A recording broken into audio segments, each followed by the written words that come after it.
Ladies and gentlemen, the individual who bought Twitter, which was the largest source of information in media at that point in time, wants us to know this.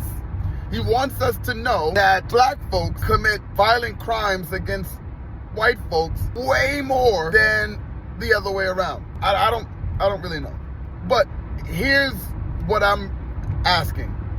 Even if that's true, what do you want us to do with that information? Because you just don't give out information just to be giving out information. What are we to do with that information? You don't just give information to give information. You give information, you say, hey, you know what? Trees provide more oxygen than the ocean does. Okay, well, if that's the case, so what? All right, and what do you want us to do with this information? Maybe you want to take action to increase the trees and get rid of oceans. Or if you had a space issue, you would want more trees and who knows, but something ought to be done with that information. Elon here says that black folks commit violent crimes against white folks way more than the other way around. What do you want us to do with that information?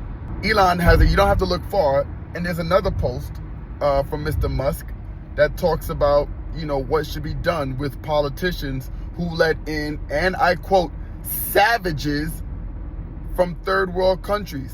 Now, it just so happens that most third world countries are south of the equator. So you're talking about countries in South America, you're talking about countries in Africa. That's just the way it works. It's not the West. It's not that West, right?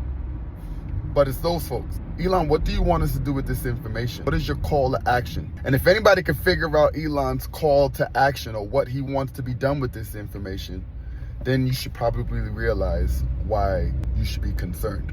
Because Elon has the money and the power to get this information to brainwash a world. Elon buying X was the most dangerous thing that he can possibly do. We just didn't know it at the time.